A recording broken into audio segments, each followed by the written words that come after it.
Okay, Ramblers, let's get rambling. Hi, everybody. Some Dumb Guy returns with another episode of Some Dumb Watch. This will be episode number 74, chronicling the week of February 23rd through March 1st. As always, this is my weekly series where I chronicle what I have watched from my physical media home library, as well as any theatrical viewings I happen to attend. Would you like to celebrate some stuff with me? Some movies, some television, some theatricals? I say yes. Join me, if you will, if you dare. We'll start with the theatricals again. This one, Tuesday, 2/24 at 7:30 p.m. Discount day. We have the new adaptation of Focus, Wuthering Heights, if that will become clear on the screen, possibly. There it is. Oh yeah, Wuthering Heights. Overall, blurry. Hey, come on, zoom in on me there. You can do. Hey, there it is. Overall, a fine movie. Well acted, well performed, great set design, great ambiance and atmosphere, great cast, I guess. A wee bit modernized, I think. I have read the novel, but it's been many moons, like 27 or 8 of them. Obviously, my recollections of it aren't going to be crystal clear, but there was a lot of going on that I was not expecting. Probably not representative of the novel. Also, the lead actor who plays Heathcliff in this film had a bit of trouble with his dialogue. It was like he had a mouthful of gravel. It was like, I love you, Kathy. I love you, Kathy. Love you, Kathy. I don't know. It's an exaggeration, but there was probably like, I don't know, 15% of his dialogue overall that, he'd be on some kind of monologue, and it's like, turn on the subtitles here. I need captions, for the love of God. I don't know what you're saying. Yeah, and I'm not entirely sure the film ended the same way, but I thought I actually had the novel in my library at home somewhere, and I could get a quick reference. Not the case, actually. So, but decent movie.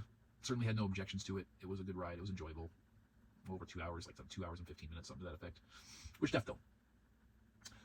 Which brings me to not good stuff. Revisiting yet again for another week my DC Universe movies Superman strangely named 80th anniversary collection full of animated movies that are no more than 15 years old. I worked on Superman versus the Elite, and I have basically worked on this film most every night for the last week. I have yet to be able to finish it. Falling asleep aside, which has been happening, I don't like it. I'm not digging it, and I'm not really following the story as well as probably I should. The artwork's fairly decent on it. The voice work overall is good. But Lois Lane is portrayed by, what's her name? Polly Perrette, I think, played Abby on NCIS for many moons. And she's very much Abby's voice. It's very distinct. And she plays Lois like a jealous, catty little bitch. She's a very unpleasant, very unlikable Lois Lane. That's rubbing me the wrong way, too. So, yeah. Will I finish it? I don't know. I've invested a lot of time into this one. I still haven't gotten through it all, and I don't know if I really want to. So, yeah, I still have, 3 more films in this collection. Moving on. This was featured in my most recent, I believe, unboxing video, and I dove into it right away. There it is, represented in all its glory. And now that I have watched it, I have opened this up so we can kind of go through it in a semi-quasi, non-committed unboxing and presenting. Again, it's pretty thick there. Still in the plastic because I only opened the bottom. But this is a beautiful set. It's just a little much and a little big, but I don't hate it. Look at that. Oh, Excalibur and the Grail. I complained about the thickness in my unboxing video. So you've got a case, just the movie, and then you've got a booklet and some other goodies in here. This is a really thick shell. I haven't gone through this yet, but I haven't even really gotten to represent. This is the director, John Borman. I did note that it's got a bunch of still images from the film, but there's also a lot of text. Gone to Earth by Philip Kemp. Originally published in the January 2001 issue of Sight and Sound. Okay. I don't know if it's a preface to something. But I see you got more still images. looks to be that there's descriptions of scenes accompanying some of the imagery. Some of it's black and white, some of it's in color. It's a pretty substantial book. Ooh. Naughty, naughty. We don't want to show that for too long. I think that's an angle that is not presented in the film itself that might be showing a little bit more than is intended. Ooh, yum. Yeah, that's Cherie Lungi, I believe her name is pronounced. One of three very lovely ladies starring in this film. Also Helen Mirren and director John Borman's daughter, Katrine Borman, I believe her name was. This book is 117 pages. So this is going to take some exploration. But this film in 4K is beautiful. I know I haven't even mentioned that part of it. I'm going to have to check out some reviews and such because I don't know if it was just my imagination, but it seemed like there might have been some audio discrepancies present. And it was interesting, but beautiful. I mean, I think it's striking. There's some solid grain in it, but the colors pop. Everything feels alive and vibrant. The soundtrack, the score is just, it's a great, great, great musical accompaniment, which I kind of presented in my my SumDumWatch episode that featured that. That would be a cool little cue. So I recorded that little bit of audio once I popped it in there and then edited to the video.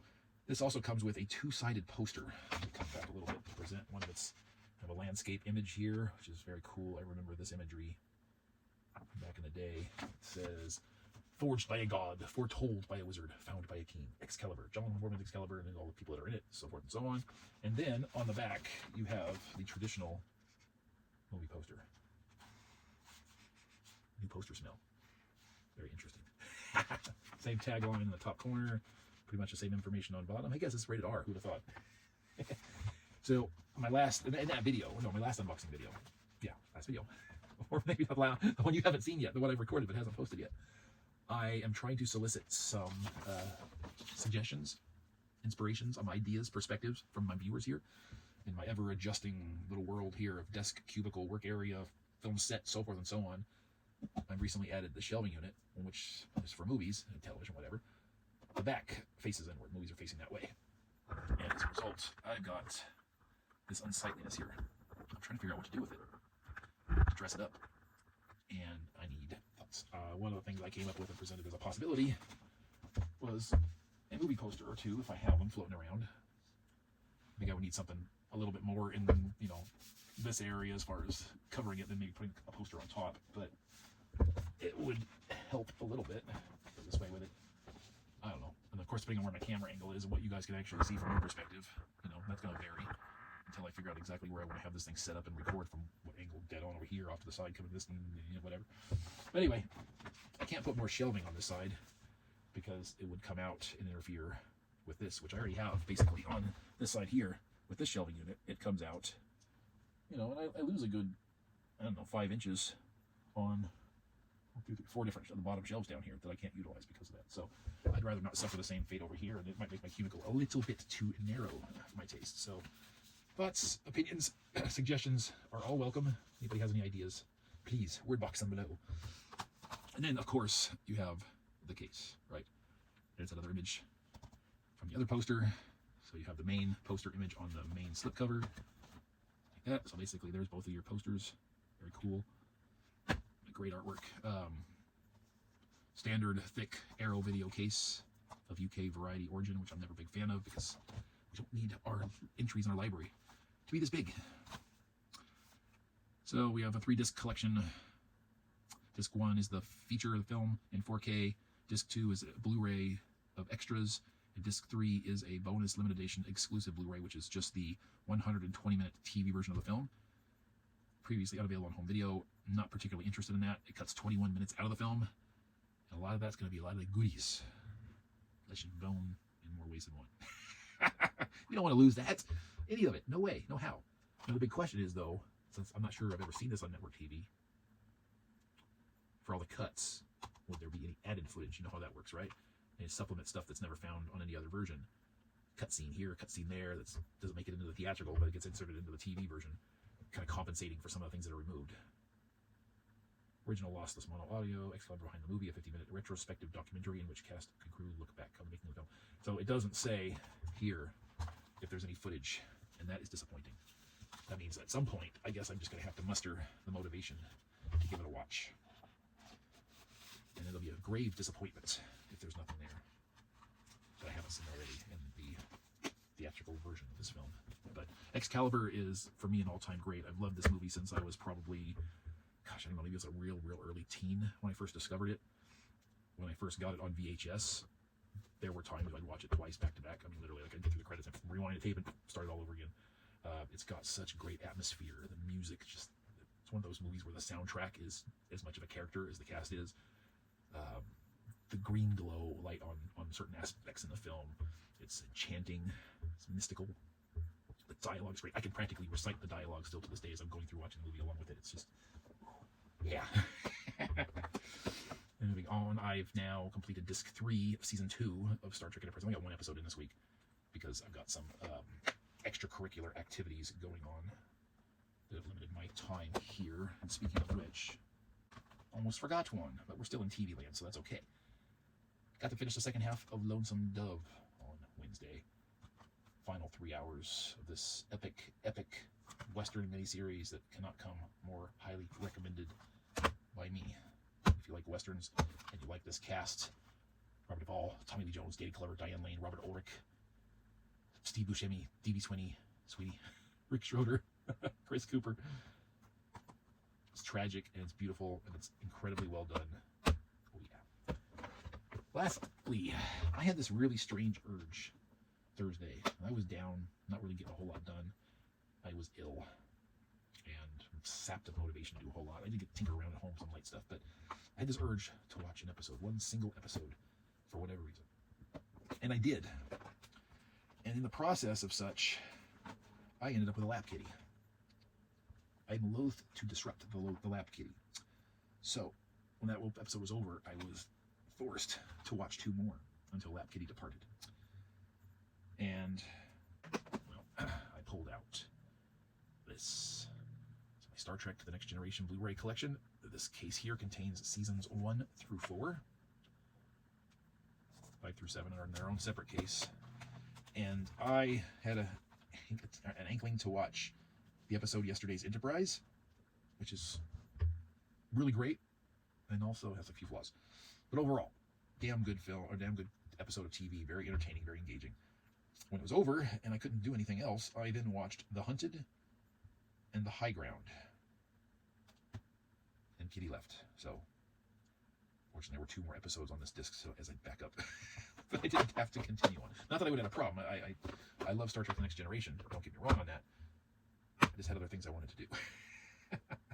And one of those, I think, was my unboxing. If memory serves, I recorded it at the same day, and then when that was done and filmed, then I needed to actually watch Excalibur. So, yeah, it was all dependent on each other, because you can't watch it until you unbox it. You don't want to present it unsealed as like, look what I got just brand new, but hey, it's already open. That's dishonest. But anyway, that's that. We are all done.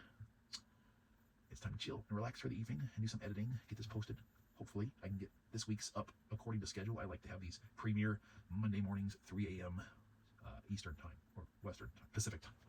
Western time, I'm on fucking loves of dove. Yes, Monday mornings, 3 p.m. Pacific is when I like to have these aired, which means they come out 6 a.m. Eastern time. And they're all there for the nation as they wake up in the morning. So, hey, buddy. Anyway, that's all said and done. We're going to move on. I thank each and every one of you for being here and joining me. I have a lap kitty again. As always, what did you think of my watchings for this week? What did you yourselves watch from your own library or the theater to make any trips this week? Word box all that below. It's a glorious, friendly box. It loves to be caressed, tinkered with, and filled with letters that become words that are readable. You're just shedding a little bit there, buddy boy. Appreciate each and every one of you, and until next time, I'm going to make like a tree. Get out of here. Alan.